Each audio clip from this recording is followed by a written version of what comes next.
कि बाबा साहेब अंबेडकर जी के बनाए हुए संविधान को कोई टच नहीं कर पाएगा। बाबा साहेब अंबेडकर जी के बनाए संविधान की रक्षा हम सबका कर्तव्य है, चाहे SC ST वर्ग हो, OBC वर्ग हो, चाहे कोई भी कैटेगरी हो हमारे रेलवे के कर्मचारियों की, सबके बारे में चिंता करना, सबके लिए समाधान करना, ये हमारी जिम्मेदारी है। मैंने रेलवे के प्राइवेटाइजेशन के विषय में मैं और मेरे से पहले माननीय पीयूष गोयल जी दोनों ने पार्लियामेंट के फ्लोर पे कहा है कि रेलवे के प्राइवेटाइजेशन का कोई प्रश्न नहीं उठता। नागपुर में संविधान दिन के उपलक्ष्य में all India SC ST railway employees association central railway zone द्वारा राष्ट्रीय वार्षिक अधिवेशन का आयोजन किया गया। इस अवसर पर देश भर से आए मान्यवरों का स्वागत किया गया। समारोह में संविधान की प्रास्ताविका का वाचन भी हुआ एवं कई मान्यवरों ने संबोधित भी किया। इस सम्मेलन में देश भर से आए हजारों लोग मौजूद थे। इस अवसर पर रेलवे मंत्री अश्विनी वैष्णव ने राष्ट्र निर्माता डॉक्टर अम्बेडकर को अभिवादन करते हुए कहा, भारत के बारे में एक ही बात दुनिया में आती है कि ये भारत का युग है, ये हिंदुस्तान का युग है और आने वाले समय में ये जो शताब्दी है हमारी, ये भारत की शताब्दी है। और ये संभव हो पाया इसलिए क्योंकि हम सब ने, आप सब ने मिलके देश में एक ऐसा नेतृत्व दिया जो अपने पूरे जीवन को, दिन के एक एक क्षण को, अपने आत्मा, अपने शरीर को राष्ट्र के लिए खपा देने वाले हैं, जो हमेशा राष्ट्र प्रथम और सदैव प्रथम की भावना से काम करते हैं। वैसे प्रधानमंत्री श्री नरेंद्र मोदी जी जो एक एक हमारे सभी कर्मचारियों के मन में, हमारे कर्मचारियों के हृदय में बसे हुए हैं, उन्होंने देश की जिम्मेदारी संभाली और देश को एक नए राह पे लेके आए। साथियों, कुछ लोग ऐसे भी हैं जो केवल संविधान की किताब को दिखाते हैं, लेकिन संविधान के लिए जो सच्ची श्रद्धा है वो उस नेता की है, उस महापुरुष की है जिसने पार्लियामेंट में कदम रखने से पहले संविधान को प्रणाम किया, संविधान को सर माथे लगा। सच्चा सम्मान, सच्ची श्रद्धा, सच्ची भावना के लिए शब्दों की जरूरत नहीं होती है, वो दिख जाती है, वो महसूस होती है, उसमें कहना नहीं पड़ता है, कोई किताबें दिखाने की जरूरत नहीं पड़ती है। संविधान के प्रति सच्चा सम्मान, संविधान की सच्ची सुरक्षा, संविधान की सच्ची रक्षा और संविधान की सच्चा संरक्षण अगर किसी ने किया है तो वो हमारे देश के युग पुरुष प्रधानमंत्री श्री नरेंद्र मोदी जी ने किया है। कुछ ही दिन पहले की एक बात को याद करो,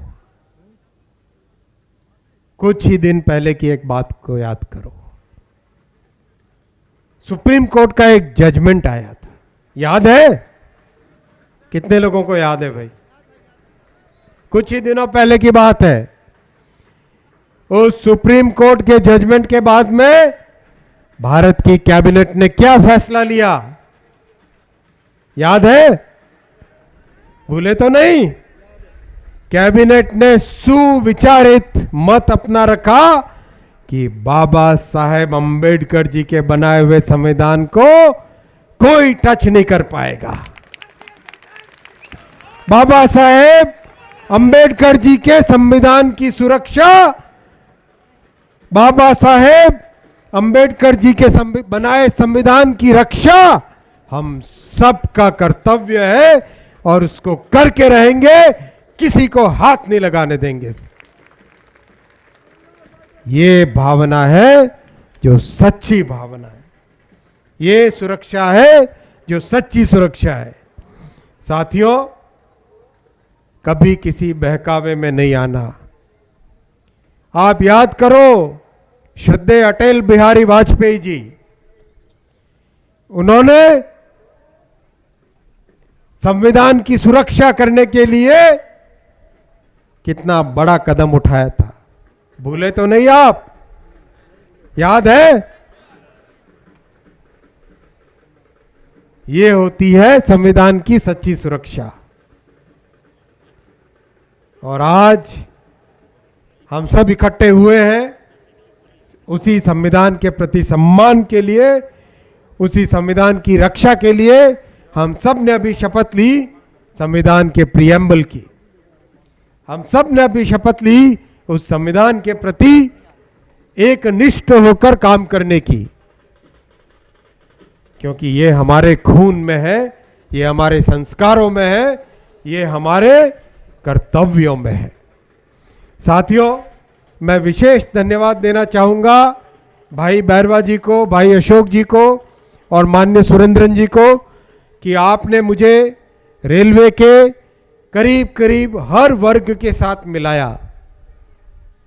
हमारे ट्रैकमैन बंधु अपनी समस्याएं लेके आए, एक एक पॉइंट को डिटेल में सुना गया और उन विषयों पर उनका समाधान निकालने के लिए एक सीनियर कमिटी बनाई गई है जो कि एक एक विषय पे बड़ा चिंतन करे, ट्रैकमैन भाइयों के, ट्रैकमैन बहनों की बात को ढंग से सुने और सुन के समाधान लेके आए। ये जिम्मेदारी दी गई है। लोको पायलट भाई सभी बंधु आए। मैंने लोको पायलट बंधुओं से पूछा कि 2014 से पहले कितने रनिंग रूम में एयर कंडीशनर था। 2014 से पहले सारे के सारे रनिंग रूम में से एक भी रनिंग रूम में एसी की सुविधा नहीं थी। आज 100% रनिंग रूम में एसी की सुविधा है। साथियों ने बताया कि 4 जोन ऐसे हैं जिसमें हमारे लोको पायलट्स को ज्यादा दिक्कत आती है ड्यूटी के आवर्स के कारण। मैंने पर्सनली जनरल मैनेजर्स को फोन किया, चेयरमैन साहब को जिम्मेदारी दी, एमटीआरएस साहब को जिम्मेदारी दी और आज ईस्ट कोस्ट में, south east coast, south east railway में, साउथ ईस्ट सेंट्रल में और ईस्टर्न में और ईस्ट कोस्ट ईस्ट सेंट्रल में जहां ज्यादा समस्या थी वहां पे नए रनिंग रूम बनाए जा रहे हैं, वहां पे नई लॉबी बनाई जा रही है जिससे कि हमारे लोको पायलट भाइयों को और लोको पायलट बहनों को ड्यूटी करने में कहीं कोई असुविधा नहीं हो। मुझे विषय आया मेरे सामने कि हमारे जो लोको इंस्पेक्टर्स हैं उनके पे ग्रेड, उनकी सीनियरिटी के विषय में एक ध्यान रखना है। उसके बारे में भी पूरी जानकारी लेने के लिए, उनकी जानकारी के लिए भी, उनकी समस्या के निवारण करने के लिए भी एमटीआरएस साहब को जिम्मेदारी दी गई है। अब कुछ दिनों पहले नासिक में कई बंधुओं से मिलने का मौका मिला था, तो उनको भी वहां आई हुए विषय को भी पूरी तरह से ध्यान रखा गया है और उसकी भी जानकारी ली जा रही है। साथियों, इसके साथ ही साथ सिग्नलिंग के स्टाफ आए, कंट्रोलर के सभी बंधु आए, उनकी भी समस्याओं के बारे में एक एक करके सबका समाधान किया जाएगा। तो चाहे कोई भी वर्ग हो, चाहे एससी एसटी वर्ग हो, ओबीसी वर्ग हो, चाहे कोई भी कैटेगरी हो हमारे रेलवे के कर्मचारियों की, सबके बारे में चिंता करना, सबके लिए समाधान करना, ये हमारी जिम्मेदारी है और उस जिम्मेदारी को पूरी तरह से निभाएंगे। ये आपके सामने मैं वचनबद्ध हूं और ये मैं आपके सामने आज प्रॉमिस करके जा रहा हूं कि सबकी बात सुन के जो मोदी जी का मंत्र है, सबका साथ, सबका विश्वास, सबका विकास, उसके लिए काम करेंगे एक साथ मिलकर। साथियों, एक विषय आया था कि हमारे जनरल कोच बढ़ाने चाहिए। आपको ये जानकारी देते हुए मुझे बहुत खुशी होती है, 12,500 जनरल कोच का स्पेशल प्रोडक्शन का काम चालू किया है और मार्च के, आगामी मार्च तक करीब करीब 2,000 जनरल कोच एक्स्ट्रा प्रोडक्शन होके देश भर में लगेंगे। साथियों, आप में से कई साथियों ने मुझे कई बार पूछा प्राइवेटाइजेशन के विषय में। मैंने रेलवे के प्राइवेटाइजेशन के विषय में, मैं और मेरे से पहले माननीय पीयूष गोयल जी दोनों ने पार्लियामेंट के फ्लोर पे कहा है कि रेलवे के प्राइवेटाइजेशन का कोई प्रश्न नहीं उठता। रेलवे भारत की रीढ़ की हड्डी है, रेलवे भारत की लाइफलाइन है, इसको हमें और मजबूत बनाना है। और इसीलिए प्रधानमंत्री श्री नरेंद्र मोदी जी ने रेलवे का बजट 35-40 हजार करोड़ होता था, आज उससे बढ़ा के 2.5 लाख करोड़ रुपए बनाया है, जिससे कि हम नए पटरियां बना सके, नए स्टेशन बना सके, नई टेक्नोलॉजी लाए, ट्रैक को सुधारें, कवच लगाएं, आपके लिए नए रनिंग रूम बनाएं, आपके लिए नई फैसिलिटीज बनाएं। ये सुविधाएं सबके लिए, जिससे कि कर्मचारियों का जीवन सुरक्षित हो, कर्मचारियों के लिए और सुविधाएं बने और हमारे यात्रियों के लिए एक नई तरह की रेलवे बने। साथियों, बात आई रिक्रूटमेंट की। मैं आपको बताना चाहता हूं 2004 से 2014 में करीब करीब 4,40,000 के आसपास का रिक्रूटमेंट हुआ था और 2014 से 2024 के बीच में 5 लाख लोगों का, 5 लाख साथियों का रेलवे में भर्ती हुई है, एकदम ट्रांसपेरेंट तरीके से। करोड़ों की संख्या में कैंडिडेट्स,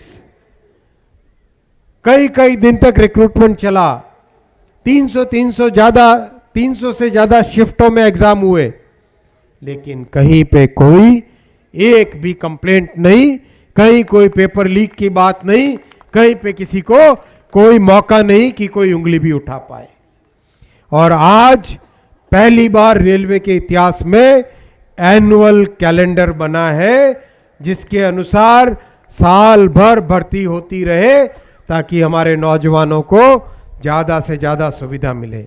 और आज जब हम सब मिले हुए हैं, आज करीब करीब 50,000 भर्तियों पे रिक्रूटमेंट का काम चालू है। 50,000 वैकेंसीज। कई ऐसे राजनीतिक दल हैं जो 2,000-3,000 के लिए पूरे न्यूज़पेपर का फुल पेज एडवर्टाइजमेंट देते हैं। हम लोग काम में विश्वास करते हैं। मोदी जी की सरकार जमीन पे काम करने पे विश्वास करती है। तभी आप देखिए असली परिवर्तन हमारे एससी और एसटी परिवारों में, हमारे ओबीसी परिवारों में आया तब जब हर गांव में नल से जल पहुंचा, जब हर घर में टॉयलेट बने, जब घर घर में मां के आंसू पहुंचने के लिए गैस का चूल्हा बना, जब पक्के घर बने 4 करोड़, तब एससी एसटी ओबीसी परिवारों के जीवन में एक सच्चा बदलाव आया। क्योंकि गरीब के घर में पैदा हुआ व्यक्ति ही गरीब के मन की व्यथा को समझ सकता है। और आज आप सबने, आज पूरे देश ने एक गरीब के बेटे को देश का प्रधानमंत्री बनाया है। सच्ची श्रद्धा एससी एसटी और ओबीसी वर्ग के बारे में अगर देखो तो आज आपके सामने 2 उदाहरण है। भारत के सर्वोच्च पद पर उड़ीसा के छोटे से गांव की एक एसटी बेटी आज भारत की महामहिम राष्ट्रपति है। इनसे पहले एससी वर्ग से श्री रामनाथ कोविंद जी राष्ट्रपति। आप मुझे बताओ, युग पुरुष बाबा साहेब के बाद में वर्षों बीत गए, कोई लॉ मिनिस्टर कभी एससी या एसटी वर्ग से? कई राजनीतिक दलों ने देश की जिम्मेदारी संभाली और विशेषकर एक परिवार ने देश की जिम्मेदारी संभाली, लेकिन कभी एससी और एसटी वर्ग से लॉ मिनिस्टर नहीं बनाया। भारतीय जनता पार्टी और एनडीए सरकार के प्रधानमंत्री श्री नरेंद्र मोदी जी ने श्री किरण रिजिजू जी, जो कि एसटी वर्ग से आते हैं, उनको लॉ मिनिस्टर बनाया और श्री मेघवाल जी को जो एससी वर्ग से आते हैं उनको लॉ मिनिस्टर बनाया। आज मेरे बड़े भाई श्री अर्जुन राम मेघवाल जी शाम को आपके साथ यहां पर सम्मिलित होंगे। मैं उनको भी नमस्कार करता हूं क्योंकि हमेशा वो मुझे पार्लियामेंट में गाइड करते हैं, पार्लियामेंट में मेरा मार्ग हमेशा मुझे नया रास्ता दिखाते हैं। ये सच्ची श्रद्धा होती है। रेलवे बोर्ड में मेंबर श्री RN सुनकर जी एससी वर्ग से थे। आज डीजी वर्मा साहब एससी वर्ग से हैं और रेलवे के इतिहास में पहली बार कोई महिला चेयरमैन बनी और उसके बाद में पहली बार इतिहास में कोई एससी वर्ग से चेयरमैन बने, वो आज श्री सतीश कुमार जी हैं। तो जो भ्रम फैलाते हैं उनकी बातों का हम आज महाराष्ट्र में बैठे हैं। महाराष्ट्र की जनता ने उस भ्रम फैलाने वाले पूरे फेक नैरेटिव को एकदम नकार दिया और नकार के साबित कर दिया कि जो सच्ची श्रद्धा रखते हैं संविधान में उनको ही इस देश के हर एससी और एसटी वर्ग का व्यक्ति अपने भविष्य की बागडोर संभालेगा। यही आज आपके सामने भी मैं निवेदन करने आया हूं। इस बात को नहीं भूलिएगा, इस बात को याद रखिएगा कि जो सच्चे मन से एससी एसटी वर्ग के साथ, ओबीसी वर्ग के साथ, गरीबों के साथ, वंचितों के साथ खड़े हैं, जो उनके जीवन में परिवर्तन लाने के लिए प्रयासरत है, जो महिलाओं के जीवन में परिवर्तन लाने के लिए प्रयासरत है, ऐसे लोगों के साथ खड़े रहने में ही देश का कल्याण है। ये मेरा आप सबसे निवेदन है। मैं साथियों आपको एक और निवेदन करना चाहूंगा। हम सब के सब देश की रेलवे देश की लाइफलाइन है और आज इस लाइफलाइन पे कई लोग बहुत ही सुनियोजित तरीके से अटैक कर रहे हैं। आपकी जानकारी में है, आप सब फील्ड में मेरे से अधिक देखते हो। मेरा निवेदन है,